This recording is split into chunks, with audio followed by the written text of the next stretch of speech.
नारायणसमारम्भां शङ्कराचार्यमध्यमाम् अस्मदाचार्यपर्यन्तां వందే గురుపరంపరాం. అస్మద్గురుదేవులు కృతాల పీఠాధీశ్వరులైనటువంటి సిద్ధేశ్వరానంద భారతీ స్వామి వారి పాదపద్మాలకు నమస్కరిస్తూ నా ఇష్టదేవైనటువంటి హనుమంతుని ప్రార్థిస్తూ ఈరోజు మధురవాడ కొమ్మాది శ్రీకాంత్ గారు ఇంటికి ఆయన ఆహ్వానం మేరకు రావడం జరిగింది. ఇక్కడికి వచ్చిన తర్వాత చాలా సంతోషంగా ఉంది. అందరూ ఎంతోమంది నేను వస్తున్నానని వచ్చేసారు. నేను పెద్ద స్వామీజీనేం కాదు, ఏదో అన్నంతలా. అయితే 84 లక్షల జీవరాశుల్లో మనం ఏ పుట్టుక పుట్టామో మనకి తెలియదు. మానవ జన్మ ఉత్కృష్టమైనది అన్నింటికంటే. మానవుడు మా అంటే అమ్మలో మాను, నాన్నలో నా, గురువులో ఊ, దేవుడులో డు. ఏమైంది? మానవుడు అయిందే. అంటే మనలో అన్ని రూపాలు మనలో ఉన్నాయి. అమ్మ పాలన, నాన్న పాలన, గురువుగారు ఆశిస్తారు. దేవుడి యొక్క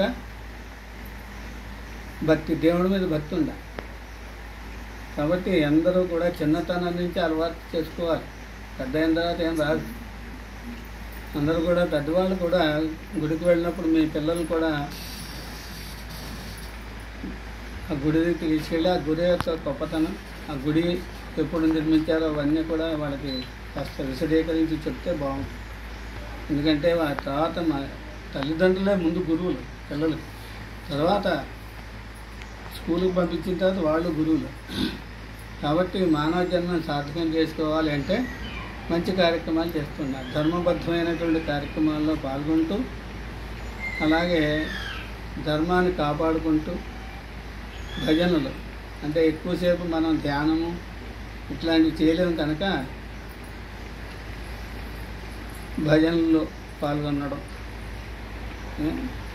కలో స్మరణాన్ముక్తి, కలియుగంలో స్మరణ చేతనే ముక్తి లభిస్తుందని శాస్త్రాలు చెప్తున్నాయి. కనుక ఆ ముక్తి మార్గాన్ని ఎంచుకుంటూ పెద్దవాళ్ళు, చిన్నవాళ్ళు ముందు ప్రార్థన అవి చేస్తూ గుడులకు వెళుతుంది. మన సాంప్రదాయాలని వదలకుండా బాగా చదువుకుంటూ, స్వామివారు వచ్చారు గుడికి వెళ్ళమన్నారని రోజు గుడికి వెళ్ళిపోవడం కాదు. ఈ చదువుకుంటూ, చిన్నపిల్లలు కదా మీరు, బాగా చదువుకుంటూ మంచి అభివృద్ధిలోకి వస్తూ, నాన్నగారికి అమ్మగారికి గౌరవాన్ని ఇస్తూ, గురువులకి గౌరవిస్తూ, పెద్దవాళ్ళకి గౌరవం ఇస్తూ, చిన్నపిల్లలందరూ కూడా మసలుకుంటూ ఉండాలి. ఇంక పెద్దవాళ్ళు ఏమిటంటే ఉన్నంతలో అతిథి పూజ, మర్యాద.